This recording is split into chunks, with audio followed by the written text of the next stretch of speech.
Welcome to care for studies. तो आज हम पढ़ेंगे यूनिट नंबर 1 नंबर सिस्टम का एग्जाम्पल नंबर 21 जो कि एनसीईआरटी बुक में पेज नंबर 26 पर गिवन है। तो पहले पढ़ते हैं laws of exponents for real number. तो एग्जाम्पल पढ़ने से पहले हमें एक्सपोनेंट्स के लॉज पता होने चाहिए। तो आइए पहले हम वही डिस्कस करते हैं। Let a be greater than 0 be a real number. Let m and n be integers such that m and n have no common factor other than 1 and n is greater than 0. Then a की power m divided by n is equal to n root a की power m। मतलब इसमें simple ये बोला गया है, example से बताती हूँ। जैसे एक नंबर है a, तो यहाँ मैंने a की जगह लिया है 8 और अगर उसकी power m divided by n की फॉर्म में है, जैसे मैंने यहाँ 8 की पावर ले ली 2 डिवाइडेड बाय 3, तो इसको आप किस तरह लिख पाओगे? इसको आप यहाँ जैसे मैंने लिखा है इस तरह लिख सकते हो। मतलब अब यहाँ पर आप देख रहे हो n क्या है, n है 3 और m क्या है, m है 2। तो ये जो पूरा नंबर है 8 की पावर 2 डिवाइडेड बाय 3, तो ये जो 3 है डिनोमिनेटर में, इसका मतलब है कि हमें यहाँ पर 8 का क्यूब रूट लेना है। तो आप 8 का तो क्यूब रूट ले लोगे क्योंकि डिनोमिनेटर 3 है, और जो न्यूमरेटर में नंबर है आप इसे एज इट इज यहाँ 8 का यहाँ पर आप स्क्वायर करोगे। तो ये जो 2 यहाँ लिखा है वो पावर आपको एज इट इज रखनी है। तो अब जब सॉल्व करोगे तो आप पहले 8 का स्क्वायर करोगे, उसके बाद जो डिनोमिनेटर में नंबर लिखा है यहाँ 3 लिखा है तो आप यहाँ क्यूब रूट करोगे।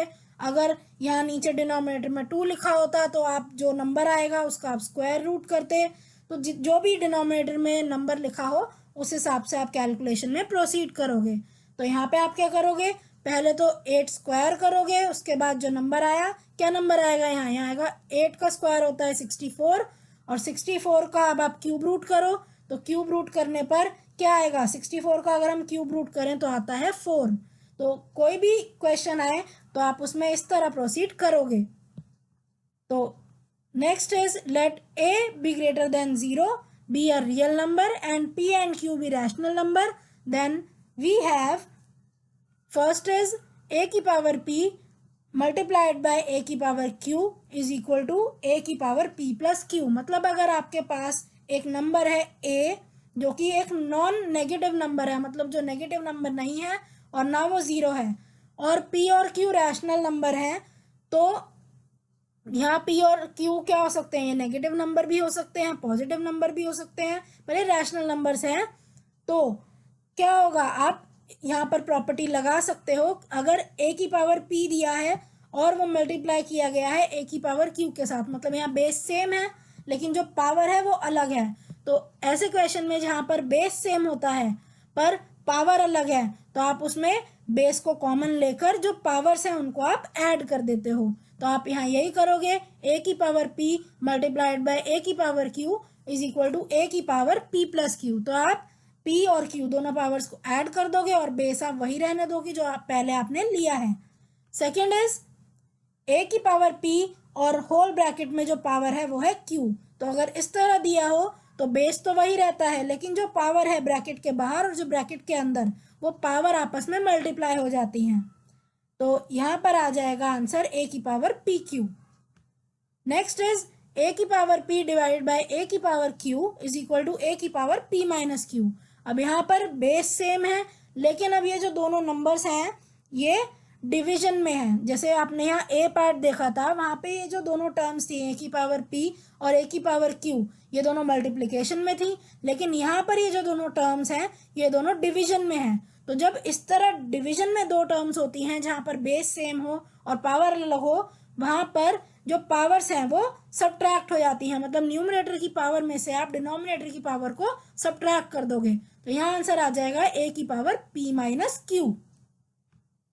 नेक्स्ट इज a की power p dot p b की power p is equal to a b और होल ब्रैकेट में p। मतलब यहाँ पर आप देख रहे हो कि पावर तो सेम है, पावर p है दो, a की भी और b की भी, लेकिन जो बेस है, एक में बेस है a दूसरा बेस जो है वो है b। तो इस केस में जहाँ पावर सेम होती है पर बेस अलग होता है, वहाँ पर आप पूरे में ब्रैकेट लगा के जो पावर है वो तो कॉमन लोगे और जो बेस है वो आपस में मल्टीप्लाई हो जाते हैं। तो इस केस में आप क्या करोगे, बेस को मल्टीप्लाई करोगे और पूरे पे आप जो पावर यहाँ कॉमन दी हुई थी वो आप पावर यहाँ पर आप यूज करोगे। अब एक इम्पॉर्टेंट बात, अगर कहीं पर भी किसी नंबर की पावर 0 आ जाए, फॉर एग्जांपल 8 की पावर 0, 7 की पावर 0 या फिर 1 की पावर 0, किसी की भी पावर अगर 0 है तो वो 1 के बराबर होता है। तो ये बहुत इंपॉर्टेंट बात है, कई सारी जगह ये यूज होती है। तो कोई भी नंबर हो अगर उसकी पावर 0 है तो आप उसको लिख दोगे 1। ऐसे ही कुछ क्वेश्चन ऐसे होते हैं जहां पर 1 लिखा होता है लेकिन आप उसको किसी नंबर की पावर 0 के फॉर्म में लिख देते हो। तो ये जो पॉइंट है ये बहुत ज़्यादा ज़रूरी है कि something raise to the power 0 is equal to 1। तो स्टार्ट करते हैं एग्जाम्पल नंबर 21 जो कि है सिंप्लीफाई। तो सिंप्लीफाई हमें यहाँ करना है 2 की पावर 2/3 मल्टीप्लाइड बाय 2 की पावर 1/3। अब यहाँ पर हम देख रहे हैं जो बेस है वो सेम है, बेस है 2 लेकिन पावर अलग अलग है। तो क्या करेंगे, हम बेस कॉमन लेंगे और जो पावर है क्या कर देंगे, उन्हें हम ऐड कर देंगे क्योंकि ये दोनों टर्म्स मल्टीप्लिकेशन में है। तो वही करते हैं। तो क्या करेंगे, हमने यहाँ पर पावर को ऐड कर लिया और बेस वही रहेगा। तो अब जब आप 2 की पावर 3 और 1 की पावर 3 को ऐड करोगे क्या आ जाएगा, सॉल्व करने पर ये 3/3 आएगा। तो 3/3 क्या होता है, 1 होता है। तो 2 की पावर 1 आ गया यहाँ पर जो कि क्या होता है 2। तो सिंप्लीफाई करके ये आ गया 2। तो सेकंड है 3 की पावर 1/5 और पूरे पर जो पावर है वो है 4। तो जब हम इसे सॉल्व करेंगे तो क्या करेंगे, यहाँ पर आप देख रहे हो ब्रैकेट के अंदर एक पावर है और ब्रैकेट के बाहर एक पावर है। तो जब इस टाइप का क्वेश्चन हो तो हम पावर्स को आपस में मल्टीप्लाई कर देते हैं। तो 1/5 जो पावर है उसे हम 4 के साथ मल्टीप्लाई कर देंगे। तो आंसर क्या आएगा, आंसर आएगा 3 की पावर 4/5। तो ये इसका सिंप्लीफाइड आंसर है। नेक्स्ट है 7 की पावर 1/5 और इसे हमें डिवाइड करना है 7 की पावर 1/3 के साथ।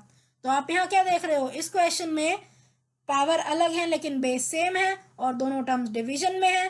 तो क्या करोगे आप, बेस तो यही रहेगा लेकिन पावर आपस में सब्ट्रैक्ट हो जाएंगी।